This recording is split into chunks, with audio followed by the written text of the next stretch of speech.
In the shadowed heart of the late Jurassic, where volcanic peaks pierced the sky like jagged teeth, there stood a mountain the ancient herds refused to approach. A volcano. Quiet for centuries. Silent enough to be forgotten by time. But silence in prehistory was never a promise. It was a warning.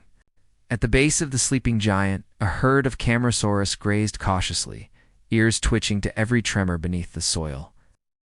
They did not know why they stayed alertly. That instinct whispered danger from beneath their feet. An instinct was rarely wrong. Deep below them, through a labyrinth of molten tunnels, a predator waited. Torvosaurus, scarred and colossal, had claimed the underground caverns as its personal kingdom. The volcanic heat kept rivals away. The darkness made him invisible. Up above, a young Camarasaurus wandered too close to a fissure. The ground pulsed soft, rhythmic, like the heartbeat of something ancient waking up. Then came the breath. A single exhale of hot, sulphurous air rose from the earth. The youngster froze. The herd lifted their heads. The mountain whispered again. The Torvosaur exploded from the shadows with a roar that shook ash from the crater walls. His attack was silent until the final second, then devastating. The young sauropod bolted, stumbling, calling for its herd.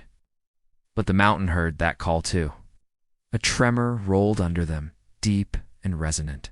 The volcano stirred as if the violence of the hunt had reminded it of its ancient purpose. Birds fled the treetops. Stones tumbled, the ground buckled.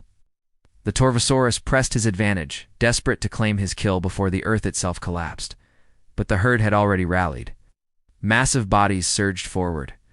The giant predator found himself trapped between stampeding titans and a waking mountain.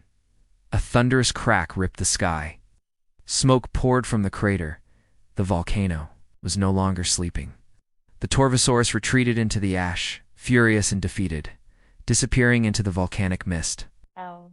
The Camarasaurus herd escaped just as the first sparks of molten fire painted the sky. In prehistory, danger didn't always come from fangs or claws. Sometimes it came from the earth itself.